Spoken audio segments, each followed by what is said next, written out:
When it rains, it pours. The latest rate rise coinciding with a 1.5% downturn in the Sydney property market.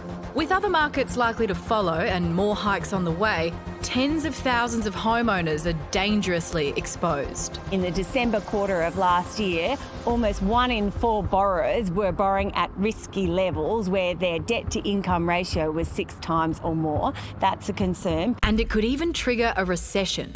It certainly will impact economic growth.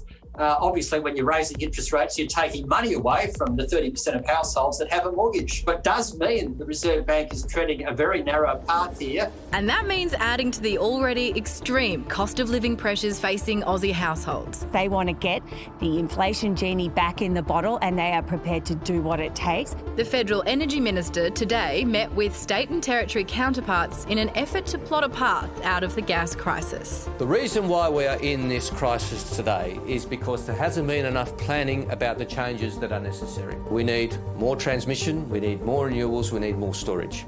But with geopolitics, the climate, existing export deals, and now the RBA all working against them, the government's options are limited. We're seeing higher prices for petrol, higher prices for power, rents going up dramatically, increases in supermarket costs. And for struggling households, a stark warning: there'll be no respite this winter.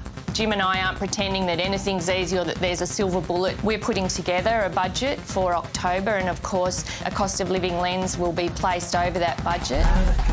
Well, finance journalist Alan Kohler can give it to us straight. Alan, let's start with the big news, obviously, about the interest rates. Do you think the Reserve Bank is doing the right thing, given all the context that we've just provided? Well, the 0.1% cash rate was an emergency setting, so look, it couldn't stay at that level, had to be increased. What I think is that the Reserve Bank should take it easy and not go so fast. I mean, 0.5% the other day, they're talking about another 0.5% next month. The problem is that this inflation is caused not by the usual things. I mean, inflation is normally caused by demand getting out of hand, wages going up.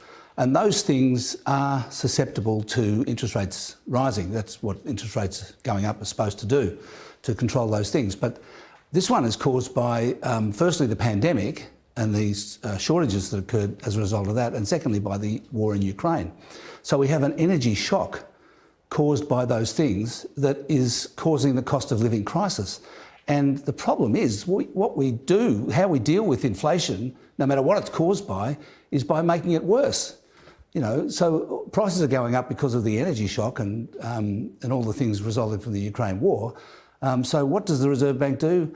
It makes it worse and increases the price of money in the hope that demand falls, which it obviously will do, just to deal with these external shocks.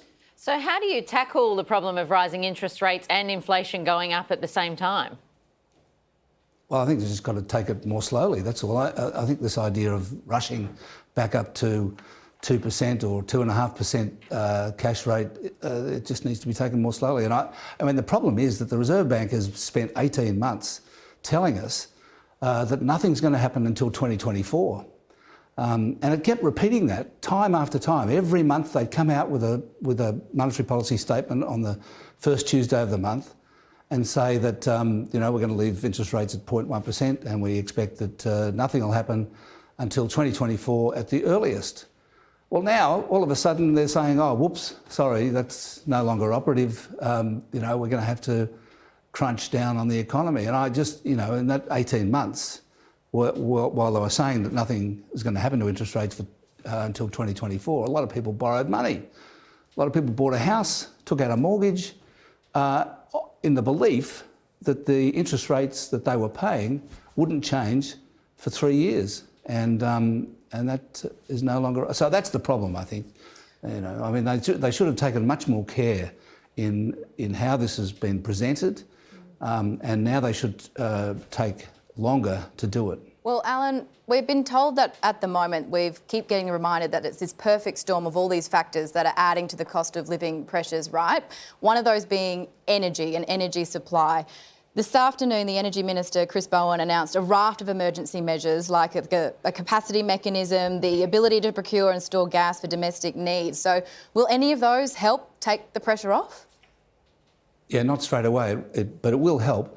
The thing called the capacity mechanism, what that is it's a market. They set up a market for people to have to be on standby. So people bid to have the ability to start producing electricity, usually by gas, but could be by batteries, at a moment's notice if the regulator or the market operator needs it.